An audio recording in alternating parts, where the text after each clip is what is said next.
Hello, मेरे future doctors. I hope you are well and doing great. Once again, welcome to this amazing platform where you can feel the physics and then slowly you will realize that you are in love with physics. That's my guarantee. So, in this lecture, we will cover law of parallelogram. Very important concept बच्चों, क्योंकि ये concept अगर आपसे समझ में आ जाता है, clear कर लेते हो अच्छे से, जो कि हम इस लेक्चर में कवर करेंगे, just watch the session till the end because I will take only 45 minute, within 45 to 50 minute आपको पूरा अच्छे से फील आ जाएगा। आपको घंटों के लेक्चर्स देखने की जरूरत नहीं पड़ेगी, आपको मोहब्बत हो जाएगी। ये एक ऐसा कॉन्सेप्ट है ना जो आना ही चाहिए, क्योंकि ये नहीं आएगा तो आप बहुत अच्छे वाले जो क्वेश्चंस होते हैं, जैसे रिलेटिव वेलोसिटी का कॉन्सेप्ट है, नहीं कर पाओगे। रिलेटिव वेलोसिटी के अंदर खास करके रिवर बोट रैन मैन वाला प्रॉब्लम है, जो छाते वाला सवाल होता है कि कितने डिग्री के एंगल पर हमारा अम्ब्रेला होना चाहिए so that we are not getting the rain, हमारे को जो है बारिश पता नहीं चल रहा, मतलब कि बच जा रहे हैं हम। ठीक है, फिर उसके बाद हम कॉन्सेप्ट समझने के बाद क्वेश्चन प्रैक्टिस भी करेंगे। सो ये सेशन लास्ट तक देखिए, मजा आ जाएगा। And if you are new on the platform बच्चों, हिट दैट सब्सक्राइब वाला खूबसूरत सा बटन। पूरा नीट का कंटेंट इसी तरीके से आता रहेगा, आपको मोहब्बत भौतिक विज्ञान के साथ पक्का करवा दूंगा मैं, इस बात की मैं गारंटी लेता हूँ। Alright, so before we start this session, let's recall the previous one. In the previous session बच्चों, in case you have missed the session, I think you should watch the first lecture बच्चों, and for that simply you have to check out the playlist of this channel, जहाँ पे मैंने lecture 1 के अंदर आपको बताया कि वेक्टर है क्या, वेक्टर को प्रेजेंट कैसे करते हैं, and the types of vector like equal vectors, the parallel vectors, anti-parallel vectors, coplanar vectors, को इनिशियल वेक्टर्स, दी एक्शियल वेक्टर्स, यूनिट वेक्टर्स, उसके मैंने एग्जांपल्स भी लिए और साथ में आपको ट्रायंगल लॉ भी सिखाया था। तो इस क्लास के अंदर हम लॉ ऑफ पैरेललोग्राम कवर करने जा रहे हैं। तो सबसे पहले देखते हैं कि ये लॉ ऑफ पैरेललोग्राम होता क्या है। तो बच्चों, लॉ ऑफ पैरेललोग्राम, क्योंकि इसके नाम में पहले ही लॉ आ जा रहा है, तो देखिए लॉ को we can not change, but yes, law को समझ करके, नियम को हम समझ करके बहुत अच्छे अच्छे सवाल बना सकते हैं। इसमें बहुत सारे स्टूडेंट्स ना गड़बड़ करते हैं, क्योंकि ऑफलाइन में पढ़ाया हूँ और इतने सालों से पढ़ा रहा हूँ, तो आई नो स्टूडेंट्स का एग्जैक्ट पेन पॉइंट कहाँ होता है, उनको समझ में नहीं आता एंगल कहाँ से लेना है।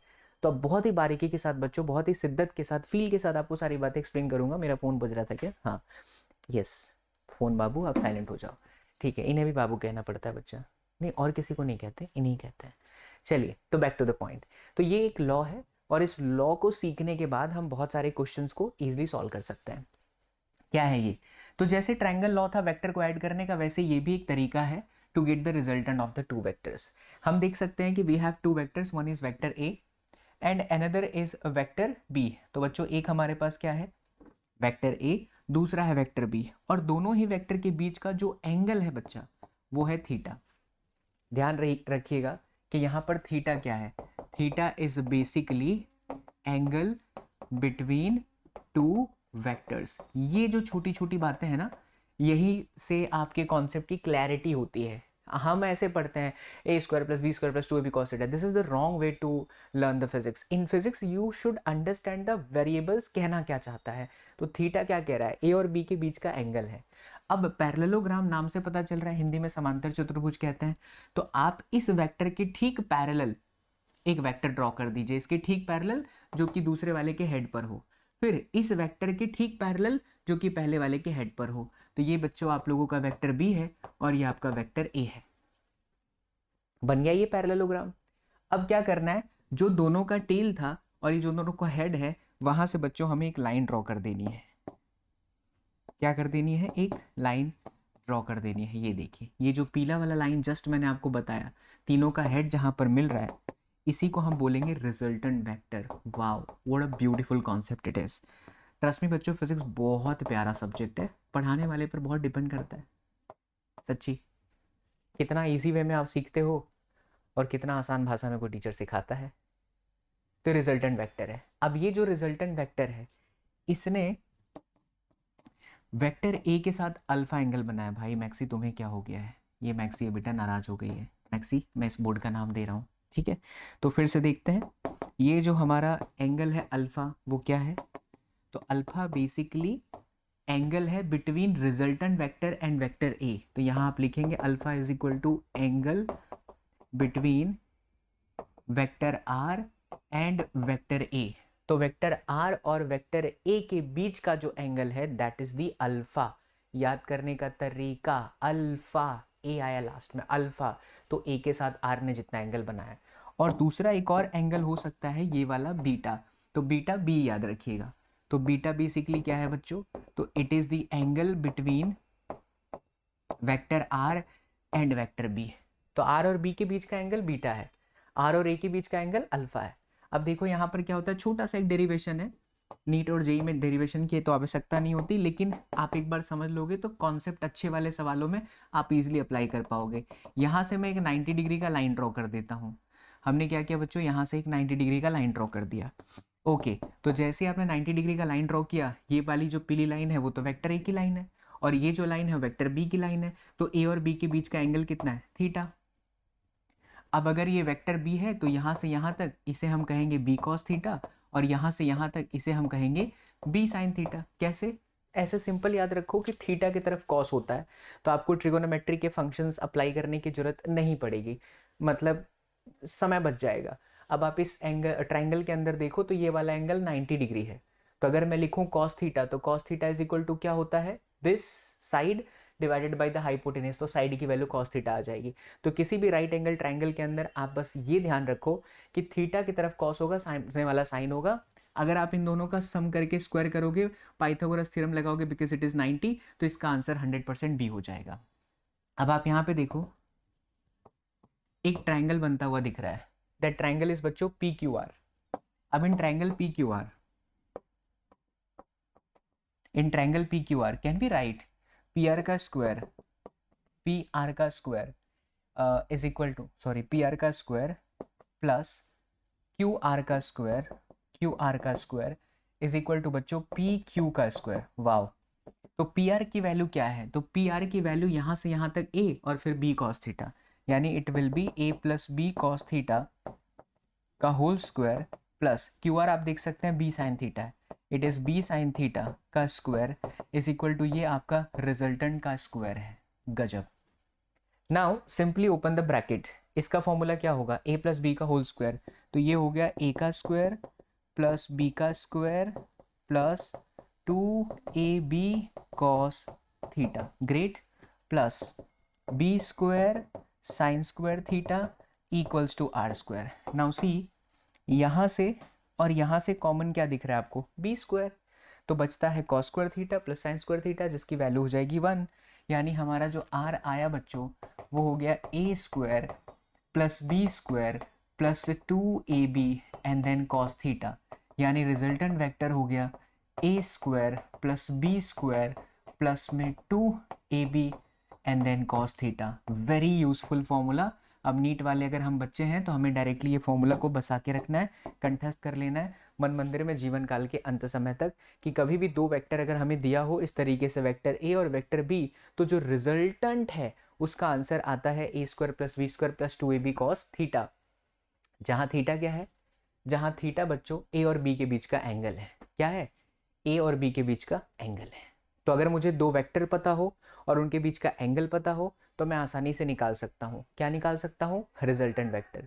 ध्यान रहे ये फॉर्मूला तभी लगेगा जब हम दो वेक्टर्स जो पॉजिटिव हैं उनका एडिशन कर रहे हैं। अगर यही हो r बराबर a माइनस बी, ये देखिए हमने यहाँ पर जो रिजल्टेंट कहा है वो a प्लस बी है। अब आप सोचो a माइनस बी का डायरेक्शन कहाँ होगा, तो प्रीवियस लेक्चर में बताया था कि माइनस का मतलब सिर्फ इतना होता है कि जो यहाँ पर वेक्टर बी है उसने अपना डायरेक्शन बदल दिया, ये वेक्टर बी यहाँ आ जाएगा, सेम मैग्नीट्यूड सिर्फ यहाँ माइनस होगा। तरीका वही, फिर से इस सफेद वाले की ठीक यहाँ पर पैरेलल एक लाइन ड्रॉ कर दीजिए और इस वेक्टर बी के पैरेलल यहाँ पर एक लाइन ड्रॉ कर दीजिए, और फिर ये जो हेड हेड है और ये जो टेल टेल है यहाँ पर लाइन बना दीजिए। इसे हम कहेंगे बच्चों r बराबर a माइनस में b। अब अगर आप बहुत ध्यान से देखें तो इस सिचुएशन में दोनों ही वेक्टर a और माइनस b के बीच का जो एंगल है वो 180 माइनस थीटा है, क्योंकि पहले कितना था, थीटा था। अब 180 माइनस थीटा क्यों हुआ, क्योंकि यहाँ से यहाँ तक कितना होता है 180, तो ये आपका कितना हुआ 180 माइनस थीटा। मीन्स सारी चीजें सेम होंगी, खाली r बराबर मैग्नीट्यूड में a square plus B square minus में 2ab कॉस थीटा होगा। आपको बस इतना ध्यान रखना है बच्चा कि अगर हमें कहीं पर भी दो वेक्टर का सबट्रैक्शन करना है तो फॉर्मूले में यहाँ माइनस आ जाएगा, दो वेक्टर का एडिशन करना है तो यहाँ प्लस रहेगा। सर ये माइनस कैसे आया? क्योंकि जब फॉर्मूले में आप यहाँ A square plus B square plus 2ab cos theta लिखोगे तो वो थीटा थीटा नहीं होगा, वो 180 माइनस थीटा होगा। एंड हम सब जानते हैं, बेसिक मैथ्स का लेक्चर आपको मैंने पहले ही बता दिया कि cos 180 minus theta is basically minus में कॉस थीटा। इसीलिए हमारा जो आंसर आएगा that will be A square plus B square minus में 2ab cos theta. As simple as that. चमका अच्छे से? ठीक है। अब इसी में सवाल बनता है, जैसे ये तो रिजल्टेंट वेक्टर हो गया, लेकिन सवाल ऐसा बनता है कि बताइए डायरेक्शन क्या है, हमारा जो रिजल्टेंट वेक्टर है उसका डायरेक्शन क्या है। तो अब डायरेक्शन पर आते हैं। याद रखिएगा थीटा दोनों के बीच का एंगल है, अल्फा रिजल्टेंट और ए के बीच का एंगल है, और बीटा रिजल्टेंट और बी के बीच का एंगल है। तो direction of resultant vector,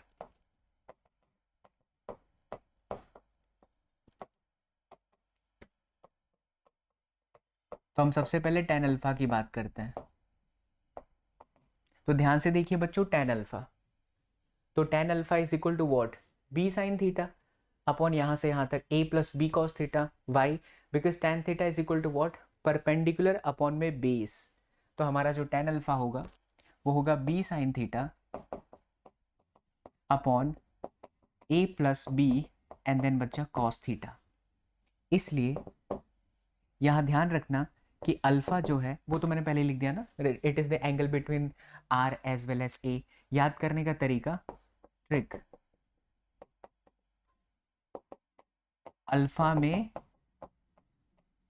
denominator में ए होगा, शुरुआत में बी साइन थीटा अपॉन ए प्लस बी कॉस थीटा। क्योंकि जब आप क्वेश्चन करोगे ना तब आपको ये डायग्राम हर बार थोड़ी बनाना है। हाँ, कई जगह पर हम बनाएंगे भी, लेकिन बहुत सारे जगह पर जब मुझे डायरेक्शन फाइंड आउट करना होगा तो मैं इसी का इस्तेमाल करूंगा। ठीक है, तो मुझे मिल जाएगा अल्फा tan इनवर्स। अल्फा क्या था? अल्फा रिजल्टेंट था, रिजल्टेंट और ए के बीच का एंगल था। ऐसे ही tan बीटा भी तो हो सकता है, क्योंकि सवाल में अगर बोल देगा कि बताओ दूसरे वेक्टर से कितना एंगल है, तो दूसरे वेक्टर से ये वाला एंगल है। तो अब हम अगर tan बीटा लेंगे तो tan beta is equal to क्या हो जाएगा बच्चा, तो tan बीटा में a sine theta upon b plus A cos theta. बस इतना ही याद रखना है कि बीटा में नीचे b आएगा। ट्रिक, डिनोमिनेटर यानी हिंदी में हर कहते हैं, डिनोमिनेटर मतलब नीचे, आपका बीटा है तो b आएगा। आगे बात समझ में बच्चों? तो अगर आपको अल्फा पूछ ले तो हम ये कर लेंगे, और अगर हमें tan बीटा पूछ ले तो हम ये कर देंगे। क्या कर देंगे? a sine theta upon b plus A cos theta. अगर तुम्हें थोड़ा इसका फील लेना है, वैसे डायरेक्टली याद करना होगा, बट अगर फील लेना है तो जैसे यहाँ पर हम लोग इस तरीके से लाइन खींचे थे, ऐसे बच्चों हम यहाँ पर लाइन खींचेंगे, ऐसे यहाँ पर लाइन खींचेंगे। तो वापस जब आप यहाँ पर लाइन खींचोगे ना तो tan बीटा में ये पूरा हो जाएगा, ये आपका क्या है a, और फिर ये आपका क्या हो जाएगा, अगर ये थीटा है तो यहाँ पर 90 माइनस थीटा, तो ये 90 माइनस थीटा है तो ये beta b cos 90 minus theta यानी b sine theta, and this is b cos 90 minus b sine 90 minus theta, तो कॉस थीटा हुआ। समझ पड़ा? या फिर पूरा बताऊँ? फिर से देखिए, ये थीटा है ना यहाँ से यहाँ तक, अगर मैं यहाँ से ऐसे एक लाइन खींच दूँ 90 डिग्री का, तो ये वाला जो एंगल हुआ वो 90 माइनस थीटा है। अभी आपको बताया था कि थीटा की तरफ कॉस थीटा होता है, तो ये कंपोनेंट हुआ b कॉस 90 माइनस थीटा, यानी this is b sine theta. तो ये क्या हो जाएगा? b cos theta. तो a plus B cos theta divided by b sine theta. Beta को चेंज करोगे आप तो उस हिसाब से आपका आंसर यही आने वाला है 100%। तो b साइन थीटा की जगह a साइन थीटा हो जाएगा, और नीचे आपका जो a है वहां पर b plus A cos theta होगा। तो जब आपको रिजल्टेंट के साथ एंगल पूछे वेक्टर a का तो ये फॉर्मूला लगाओ, और अगर रिजल्टेंट और बीटा के बीच b के बीच में एंगल पूछे बच्चों तो फिर ये लगाओ। इसमें भी क्या ध्यान रखना है, वेरी वेरी वेरी इंपॉर्टेंट बच्चों, यहां नोट करके आप लिख लो, only for vector r is equal to vector a plus B. अगर यही चीज वेक्टर r बराबर वेक्टर a माइनस बी होगा तो बस फॉर्मूले में खाली नीचे माइनस कर देना है, tan alpha is equal to b sine theta upon a plus B cos theta. तो यहां पर बच्चों माइनस कर देना है, ये माइनस हो जाएगा। और वहीं नीचे की अगर हम बात करें तो tan beta is equal to a sine theta upon b plus a cos theta. तो अब काम की बात, 11th के स्टूडेंट हो तो ये पूरा डेरिवेशन कर लेना। 2027 2028 में तैयारी कर रहे बच्चे हो, अपकमिंग ईयर्स में आप एग्जाम की तैयारी कर रहे हो, तो आपको सिर्फ प्रोसेस पर ध्यान देना है। कॉन्सेप्ट समझ लिया, फिर सीधा फॉर्मूला याद होना चाहिए कि आर का फॉर्मूला ये है, प्लस कब होगा, माइनस कब होगा, अल्फा कैसे निकालेंगे, बीटा कैसे निकालेंगे, ए प्लस बी है तो क्या होगा, ए माइनस बी होगा बच्चों तो क्या होगा। अब ये हो गया कॉन्सेप्ट, ये हो गया आपका फॉर्मूला। अब हम इसको अप्लाई करना सीखेंगे। There is always a rule. जितने भी स्टूडेंट्स मेरे 160 170 टारगेट करके स्कोर लेके आए हैं, 2021 में मेरे बच्चों के मार्क्स आए हैं, 22 में भी आए, हर साल आए हैं। इवन इस बार के रीनीट के टफेस्ट पेपर में भी 300 से भी ज़्यादा बच्चों के बेटा 120 से ज़्यादा मार्क्स आए हैं। तो स्ट्रेटजी मैं उनको एक ही चीज़ बोलता हूँ कि जब भी आप फिजिक्स में कुछ भी नया पढ़ो तो in physics you have to apply the concept. अब आते हैं क्वेश्चन प्रैक्टिस पर, इसको अप्लाई करते हैं, एप्लीकेशन। ये देखिए बेटा पहला सवाल, if you are from Hindi medium student the question is also in the Hindi medium, English के हो बच्चा तो इंग्लिश में तो है ही। देखिए लिखा है the greatest and the least resultant of two forces. Resultant का फॉर्मूला क्या होता है, under root of A square plus B square plus 2ab cos theta. दो वेक्टर का रिजल्टेंट ग्रेटेस्ट कब होगा यानी मैक्सिमम कब होगा। हम ए और बी को तो चेंज नहीं कर सकते, लेकिन मैक्सिमम करने के लिए हम इसको छेड़ सकते हैं, बिकॉज थीटा, थीटा आप अलग अलग करो, ए और बी को बिना चेंज किए हुए, ये वेक्टर को आप बिना चेंज किए हुए चेंज करो, इसको वेक्टर की वैल्यू को चेंज मत करो, लेकिन आप इसको नीचे लाओगे तो थीटा कम होगा, और अगर आप इसको ऐसे कर दोगे तो थीटा देखो 90 हो जाएगा। इसका मतलब ये है कि अगर हम थीटा को चेंज करें तो हमारा आर चेंज हो सकता है। तो अब इसका मतलब ये है कि मैं आर को मैक्सिमम करना चाहता हूं तो मेरा थीटा क्या होना चाहिए, 0। क्यों बच्चों, क्योंकि थीटा 0 पे कॉस 0 1 हो जाता है। इसीलिए ये बन गया A square plus B square plus में 2ab। तो ध्यान रखना आर मैक्स के लिए हमको थीटा 0 लेना पड़ेगा, बेसिक है ये। तो मैक्सिमम वैल्यू साइन में 90 डिग्री पर आता है और कॉस में 0 पे आता है, उल्टा होता है। अब देखो ये किसका फॉर्मूला है, a प्लस बी का होल स्क्वायर है ना, तो आंसर क्या आ जाएगा, a प्लस बी।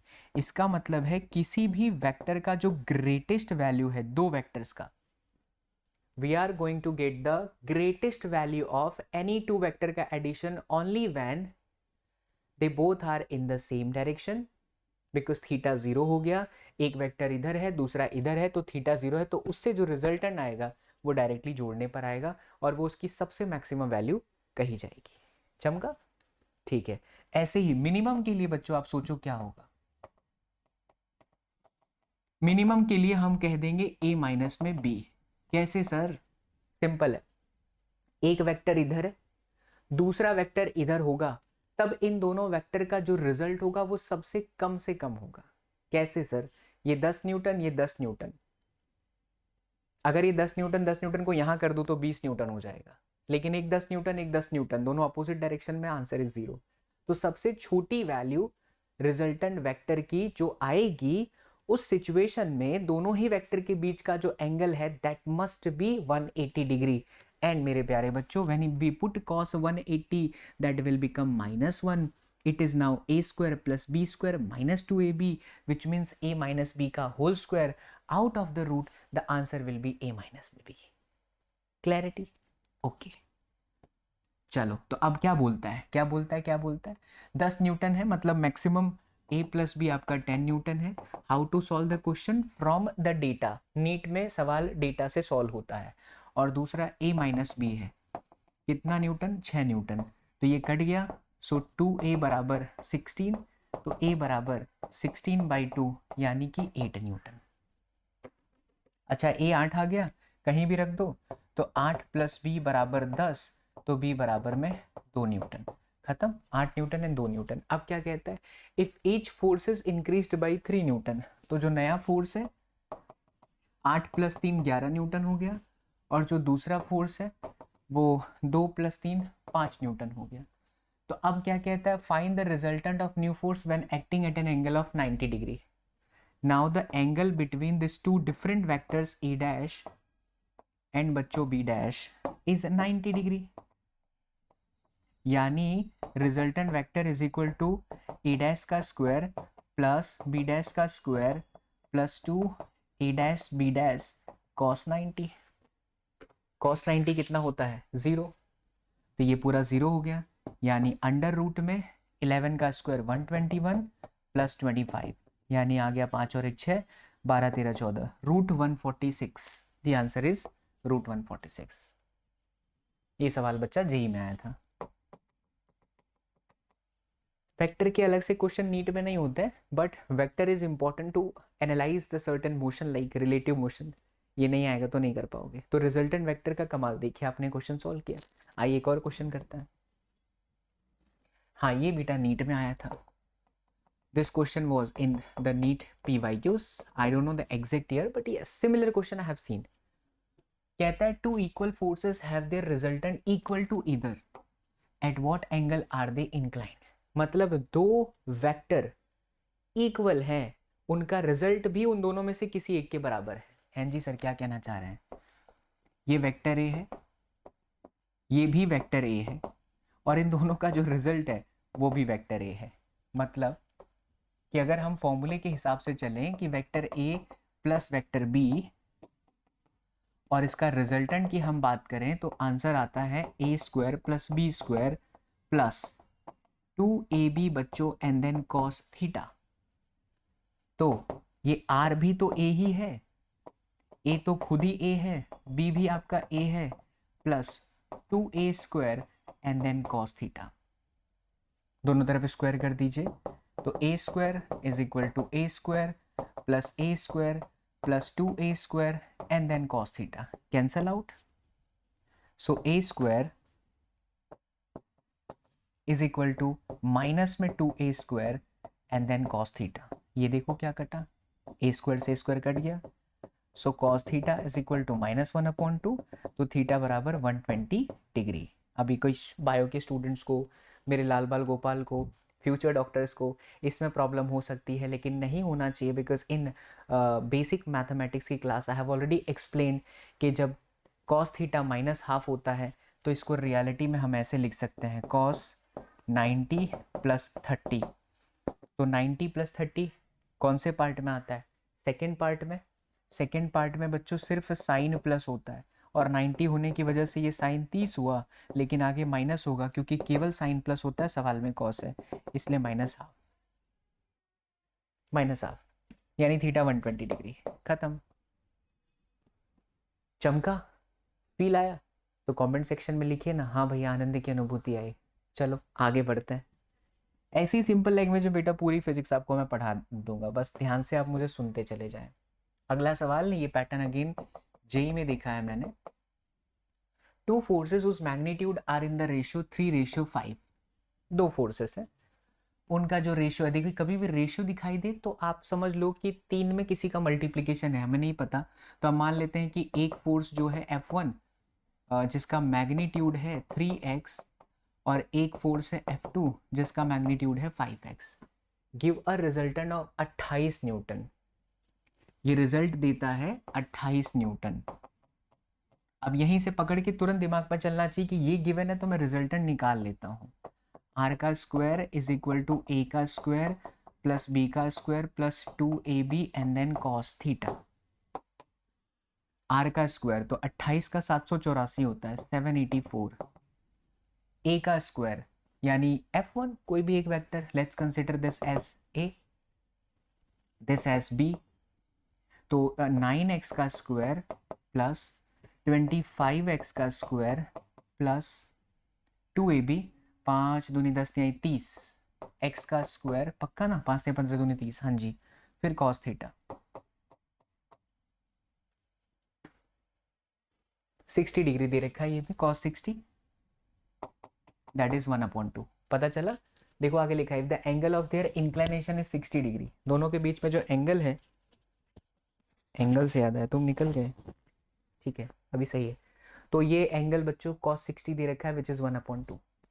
आइए इसको सॉल्व करते हैं। तो 784 बराबर 25 और 9 34, और उसके बाद ये हो गया आपका 15 x का स्क्वायर, क्योंकि 30 से काटा इसको तो इतना हो जाएगा 34 और 10 44, 44 और 5 49, 49x का स्क्वायर, हियर वी हैव 784, तो X square is equal to 784, ये नीचे आ जाएगा 49, किससे काट सकते हैं, 49 से काट सकते हैं क्या, पहले 7 से काट लेते हैं, 7 एकम 7, 7 एकम 7, 7 दूनी 14 और 7 सते 49, 7 से कट रहा है क्या, 7 एकम 7,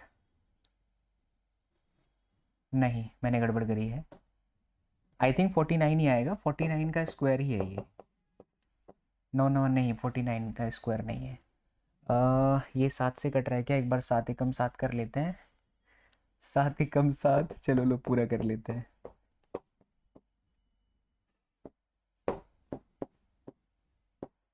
इट्स 112 और डिवाइडेड बाई 7, तो 112 डिवाइडेड बाई 7 कितना होगा, कभी कभी इतनी बेसिक चीज़ें भी अजीब लगती है ना बताने में, चलिए मैं आपका समय ही बचाता हूँ, इतना लंबा मैं कर रहा हूँ, इसका आंसर कितना 16 है बच्चों, तो x बराबर 4 आ गया, x अगर 4 आ गया तो अब क्या पूछता है, if the angle of inclination 60 degree find the magnitude of each force, तो अगर ये 4 है तो पहला वाला जो फोर्स था वो आपका 3x था, 3 इंटू 4 यानी 12, और जो दूसरा वाला है वो 5 इंटू 4 है यानी 20, तो 12 एंड देन 20। ये क्वेश्चन जेई में देखा गया है बच्चा, आया मजा, आइए अगले सवाल पर चलते हैं, बहुत इंटरेस्टिंग, जेई में देखा है बच्चों ये सवाल,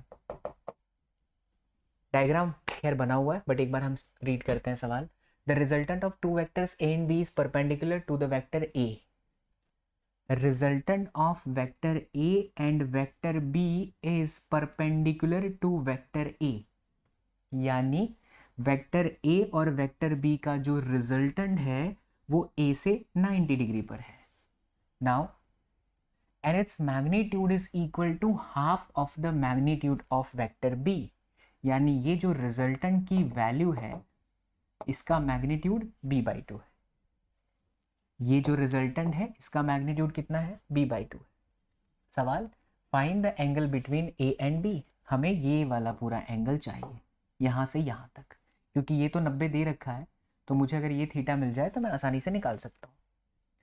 अब बच्चों आप देख सकते हैं कि यहाँ थीटा है, ये वेक्टर b है, तो जाहिर सी बात है थीटा की तरफ मैंने आज आपको क्लास में बता दिया b cos theta and then b sin theta, in upcoming session we will be covering the component of the vectors, angle cosine, तो उसमें भी आएगा, खास करके ये टॉपिक रहेगा, बट अभी आज समझ लीजिए इस लेक्चर में कि थीटा की तरफ ये वेक्टर है तो ये कॉस होगा और ये साइन होगा, आप चाहें तो ट्रिगोनोमेट्रिक से भी ये चीज़ ला सकते हैं, तो इसका मतलब है इसकी वैल्यू b cos थीटा है, और वो b cos थीटा किसके बराबर है, रिजल्टेंट, और रिजल्टेंट किसके बराबर है b बाई 2, ये लो भाई साहब बहुत सिंपल, cos थीटा हाफ हो गया तो थीटा कितना 60 डिग्री, हाँ माइनस हाफ होता तो ये 120 हो जाता, तो आंसर आएगा 60 डिग्री, दैट्स इट। चलिए आइए एक और सवाल करते हैं, इंटरेस्टिंग क्वेश्चन है बच्चा,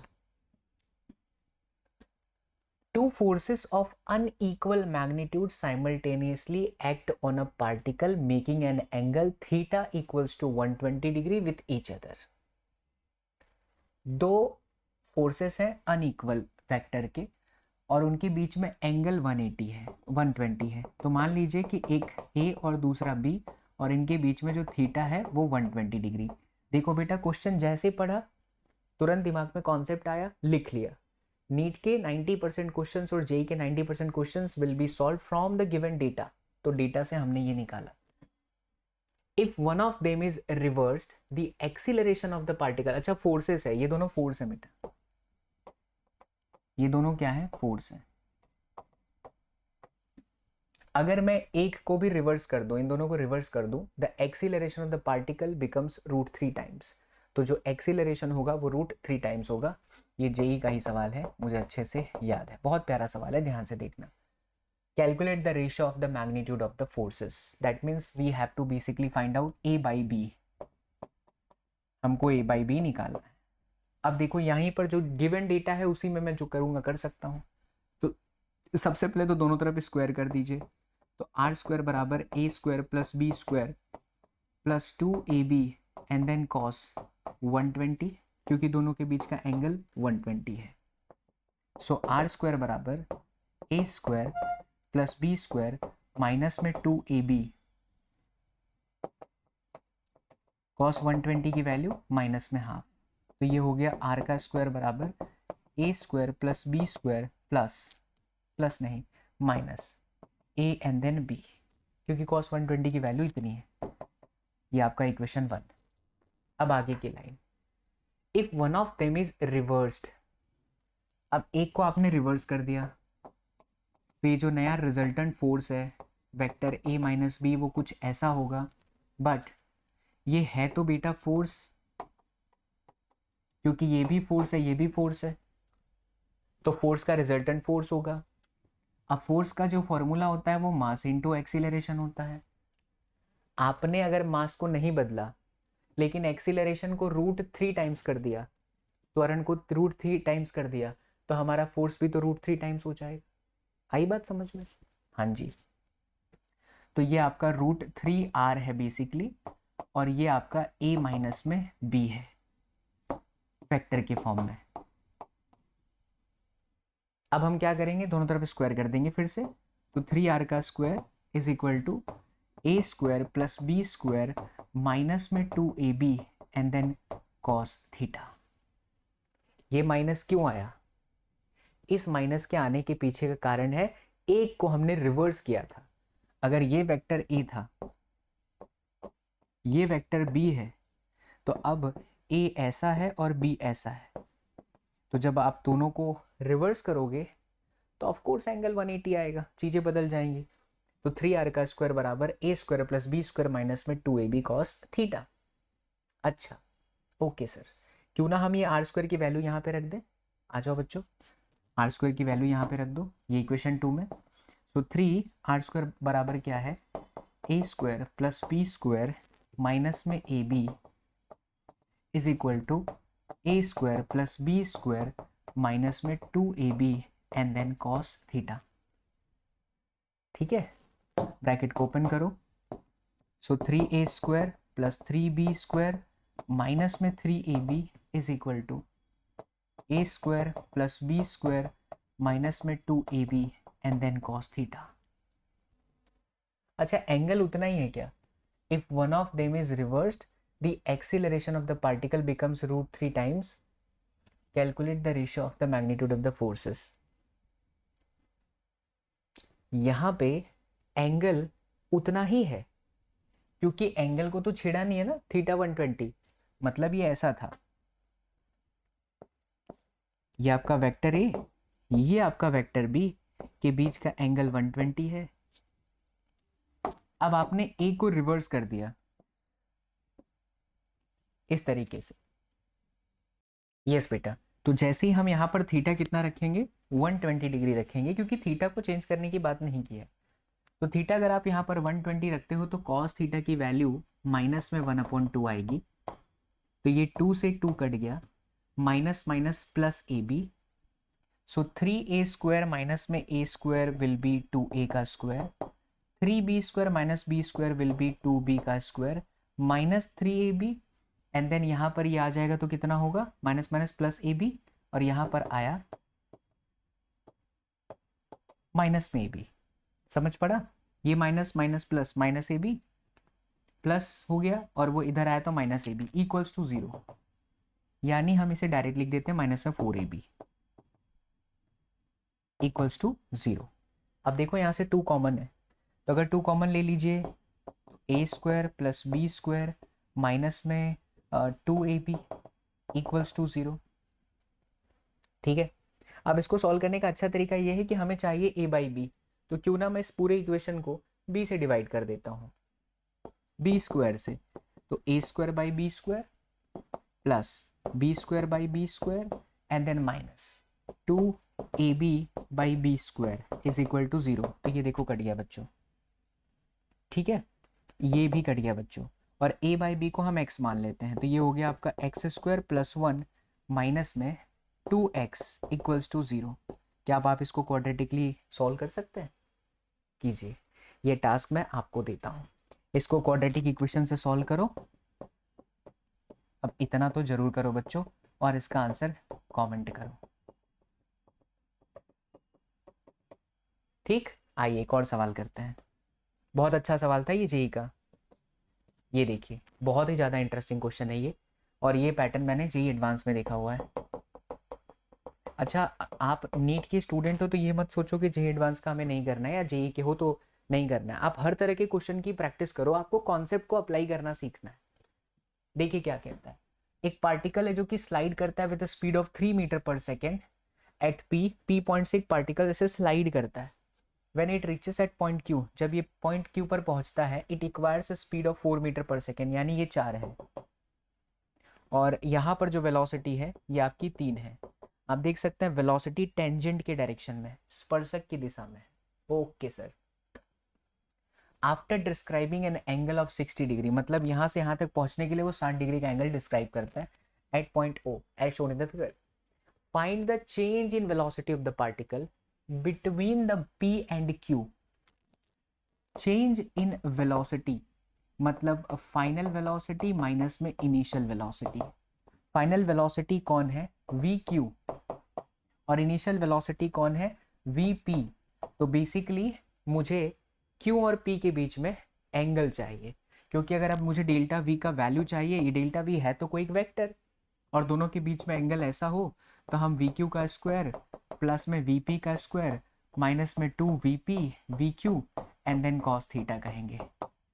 देखिए क्या शानदार एप्लीकेशन है बच्चा ये फॉर द पैरेललोग्राम। तो 2 V P V Q cos theta. अब ये थीटा हम क्या लेंगे? तो थीटा जो था वो क्यू और पी के बीच का एंगल है एज पर द कॉन्सेप्ट जो हमने आज सीखा। तो ये रहा क्यू, और यहीं पर अगर मैं ऐसे लाइन ड्रॉ कर दूं तो ये है बच्चा हमारा वेक्टर पी। मुझे ये एंगल चाहिए। अब देखो यहाँ से तो मुझे कुछ पता नहीं चल रहा है एंगल कितना होगा, लेकिन ये समझ में आ रहा है कि ये पूरा 90 डिग्री है। अगर मुझे ये पता होता तो मैं ये एंगल निकाल सकता था। तो अब क्या करें, अब क्या करें, अब क्या करें? तो ये वेक्टर बी वी और ये वेक्टर वी वन, क्यों ना यहाँ पर वेक्टर वी टू समझो, क्योंकि है तो ये वेक्टर वी टू और ये टेंजेंट वेक्टर वी वन, तो वी वन के पास में वी टू बना दिया। इसे अगर मैं आगे एक्सटेंड करता तो ये 60 है, तो ये आपका 90 डिग्री दिख रहा है। ये पूरा यहाँ पे 90 डिग्री है। 90 ये 60, तो ये 100% 30, क्योंकि 60 30 90 90 180। अब अगर बच्चों ये 30 है, कितना है? ये 30 है, तो V2 और V1 के बीच का ये एंगल कितना हो गया? 60। यानी हमारा आंसर हो जाएगा VQ का स्क्वायर विच इज 4 का 16 प्लस 3 का स्क्वायर 9 माइनस 2 VP है आपका कितना? VP 3 और 4 और cos 60 दैट इज 1/2। ये कट गया, 4 3 12, 16 और 9 25 में से 12 जाएगा तो 8 5 13, रूट 13 इसका आंसर आएगा बच्चों, रूट 13। That's it. मज़ा आया है तो कमेंट करके ज़रूर जाना, और पूरा नीट का इसी तरीके से जो फिजिक्स है बच्चों सिंपल लैंग्वेज में यहाँ पे चैनल पे चलता रहेगा। आप जो है चैनल को ज़रूर सब्सक्राइब करके रखिएगा। एंड क्वेश्चन प्रैक्टिस के लिए बच्चों आप मेरी मॉड्यूल्स ले सकते हैं। मेरे जो मॉड्यूल्स हैं और जो लाइव क्लासेस होती है, आप अपने डाउट वगैरह पूछ सकते हैं, आप मुझसे पूरी फिजिक्स सीख सकते हैं in my batches also. So all my batches are available on my application which is on play store as well as app store. तो आप उसे डाउनलोड जरूर कर लीजिएगा, SSP Vidyapeeth. For more details आप डिस्क्रिप्शन बॉक्स में जाएं या गूगल प्ले स्टोर पर चले जाएं, और आप मेरे मॉड्यूल्स या कोर्सेज से रिलेटेड कोई भी इन्फॉर्मेशन चाहते हैं तो you can directly call on this number which is 6353171380। You will get to know everything about my session. Next class में जब हम मिलेंगे बच्चों तो मैं आपको सिखा रहा हूँ component of the vectors. Yes, component of the vector, angle cosine भी सिखा दूंगा उसके अंदर, और उसके बाद स्केलर प्रोडक्ट और वेक्टर प्रोडक्ट खत्म करके will enter into the kinematics, motion straight line and motion in plane. So I hope you people have enjoyed the session. See you all in the next class. Till then, do whatever you want to do, man. But don't trouble your Mata Pita and Bharat Mata ki jai. You can get these notes on my app also. Download the app right now. Bye bye. Take care. Love you all. Thank you so much. Jai Hind.